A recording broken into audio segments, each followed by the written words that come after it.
गोरखपुर में पद्म विभूषण महाबली सतपाल पहलवान ने युवा पहलवानों को सफलता के टिप्स दिए हैं। उन्होंने कहा कि अनुभव का लाभ नई पीढ़ी को मिलना चाहिए और इसके लिए पहलवानों को खुद अखाड़े में जुड़ना होगा।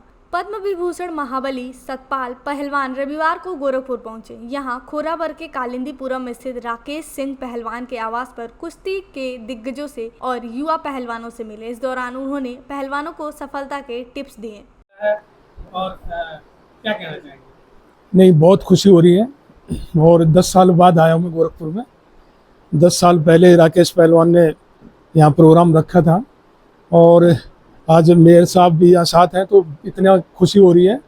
और रात को भी यहाँ जो सीनियर पहलवान थे मेरे साथ के गोरखपुर के, पन्नेलाल, रामेश्वरी यादव, पांडे जी, ये सब थे, तो एक खुशी होती है। बस मेरी सोच ये है कि गोरखपुर में वही जो आज से 10-15 साल पहले जो कुश्ती का माहौल था, अभी जो अखाड़ों में बच्चे कम हो गए आने, जो युवा हैं वो थोड़ा सा अभी अखाड़ों से जुड़े, तो मेरा मकसद यही है। क्योंकि गोरखपुर को जब मैंने कुश्ती शुरू की थी तो ये मेरे सबसे जो टेक्निकल पहलवान थे, दाव मारने वाले पहलवान थे, वो गोरखपुर के होते थे, बनारस के, गोरखपुर के।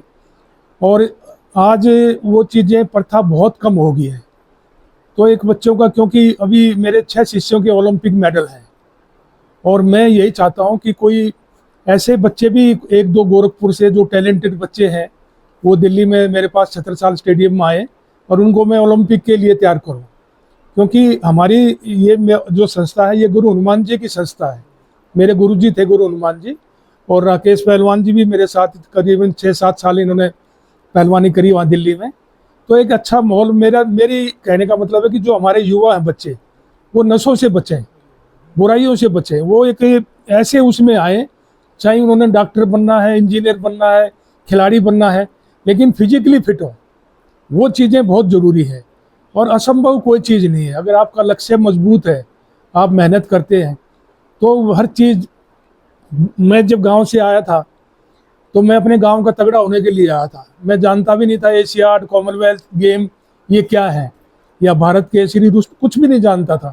लेकिन अच्छे गुरु मिले, उन्होंने अच्छी शिक्षा दी, तो वो सब आज भारत सरकार ने पद्म भूषण, पद्म श्री, द्रोणाचार्य, अर्जुन अवार्ड, सब कुछ, Asiad gold medal, Commonwealth gold medal. तो एक खुशी होती है। और मैं यही चाहता हूँ कि हमारा जो युवा है वो बस मजबूत हो, क्योंकि जिस देश का युवा मजबूत होगा तो वो देश मजबूत है। तो बस यही मैं, और यहाँ जो इतना प्यार दिया मुझे, रात को भी यहाँ पे जब मैं आया तो मैं बहुत भव्य स्वागत किया गया, तो मैं उसके लिए आभारी रहूँगा सारी उम्र के। लगातार से अखाड़ों की संख्या कम होती जा रही है। युवा जो पहले इस क्षेत्र में आना चाहते थे, कैरियर बनाना चाहते थे, किन्हीं कारणों से नहीं आ रहे, क्या वजह हो सकती है सर? नहीं, उसका कारण क्या है ना, अब तो सरकार ने भी सुविधाएं काफ़ी दी है, पैसा बहुत मिल रहा है। अगर आप इंटरनेशनल लेवल पर मेडल लेके आते हैं तो राज्य सरकारें बहुत पैसा दे रही है, भारत सरकार बहुत पैसा दे रही है, और खेलों को प्रोत्साहन। लेकिन ये जो हमारे पुराने पहलवान हैं, हम सबको मिलके उसके लिए एक मुहिम शुरू करनी पड़ेगी, और इसमें हमें मेयर साहब की भी सहायता लेनी पड़ेगी, और राकेश पहलवान और जो यहाँ के सीनियर पहलवान हैं उनको ये कदम उठाना पड़ेगा। और जब भी मेरी ज़रूरत पड़ेगी मैं भी आऊँगा। और अभी अमन सहरावत मेरा शिष्य अभी ब्रॉन्ज मेडल लेके आया इस ओलंपिक में, अगर ज़रूरत पड़ेगी तो वो सब आएंगे, क्योंकि हम कुश्ती से हैं। और सबसे बड़ी चीज़ है, जब देश में हम उस स्तर पर मेडल जीतते हैं तो उसका कोई लेवल नहीं होता। वो वहाँ एक दिल्ली का या यूपी का या हरियाणा का नहीं है, वो देश का है।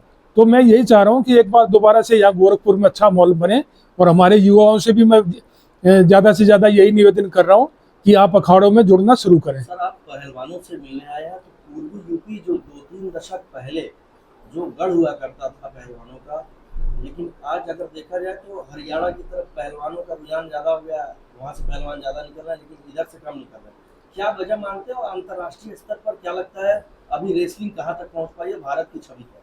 नहीं, भारत की छवि तो बहुत अच्छी है। जब हम ओलंपिक में, एशियाड में, कॉमनवेल्थ में मेडल जीतते हैं तो ऐसा नहीं है, हमारे छवि अभी काफ़ी ऊपर है। जो पहले हम ईरान से, रसिया से, मंगोलिया से, इनसे जब कुश्ती होती थी, आज वो हमारे से डरते हैं। तो अभी माहौल बहुत अच्छा है। और जहाँ तक ऐसी बात नहीं है कि बिल्कुल ख़त्म हो गया है। गोरखपुर के मेरे पास में 3 बच्चे हैं और मैं उनको तैयार कर रहा हूँ, तो अच्छा पर और ज़्यादा आने चाहिए, क्योंकि जब हरियाणा में जैसे आपने बताया हर गांव में 3-3, 2-2, 3-3 अखाड़े हैं और उन अखाड़ों में अंतर्राष्ट्रीय स्तर की सुविधाएं हैं। आज हम संपन्न हैं, आज सरकार, राज्य सरकारें पूरी मदद कर रही है, हमें लेने की और समय देने की कोशिश है। क्योंकि कोई भी चीज़, मैं आज से 57 साल पहले गुरुजी के पास आया था, 11 साल का था, तो तब से आज तक मैं यही प्रयास कर रहा हूँ और उसमें मुझे सफलता मिल रही है। खुशी होती है जब ये बच्चे उस अंतर्राष्ट्रीय स्तर पर जीतते हैं, और एक दुख होता है जब हमारे बच्चों का पता चलता है कि भाई वो गलत रास्ते पर जा रहे हैं। तो वो चीज़ें को कम करने के लिए हमें अखाड़ों का रुझान ज़्यादा करना पड़ेगा। सर, अगर बात करें, फास्ट फूड का दौर है, जो युवा है ज़्यादा फास्ट फूड पर उनका रुझान है, और अगर फूड की बात करें तो बाजार में जो भी फूड है काफ़ी मिलावट हो रही है, तो क्या लगता है युवाओं से क्या मैसेज देना चाहिए? नहीं, मैं तो वही बताया ना मैंने, जैसे वो चीज़ें, क्योंकि अब आजकल के पहलवान जो हैं वो प्रोटीन पर ज़्यादा डिपेंड करते हैं। हम लोग थे, मैं तो 10 किलो दूध रोज पीता था, तो उसको हजम करने के लिए 8-9 घंटे मेहनत करनी पड़ती थी, तो आपका उतना स्टेमिना, पावर वो सब मिल जाती थी। तो ज़रूरत है अभी बच्चों को दोबारा से उसी पुराने सिस्टम पे आना पड़ेगा, और जिससे कि वो लंबे चलें, क्योंकि प्रोटीन थोड़े टाइम के लिए चलती है। और वो अभी घी, दूध, बादाम, फ्रूट, सब्जियां, तो ये चीज़ें हैं। तो मैं ये मानता हूँ कि आएगा दोबारा माहौल, कोशिश तो कर रहे हैं हम, मैं जगह जगह इसलिए जा रहा हूँ, और मेरा यही प्रयास है कि हमारे युवा दोबारा से अखाड़ों में उतरे। मैट और मिट्टी में कुछ फर्क है क्या? नहीं, बहुत फ़र्क है। वो ये फ़र्क है कि मैट के ऊपर आपको कस्टूम, रेसलिंग शूज़, एक टाइम की पाबंदी होती है। मिट्टी में आपको जांघिया पैर के खेलना होता है, उसमें पॉइंट का सिस्टम कम होता है, चिटपट की कुश्ती होती है। लेकिन क्या है ना कि जो प्राचीन जगह है वो ज़्यादा मिट्टी की कुश्ती को लोग पसंद करते हैं, उसमें दर्शक ज़्यादा आते हैं। तो इसीलिए माहौल दोनों का, मैं मिट्टी की कुश्ती भी खेलता था, मैं भारत केसरी बना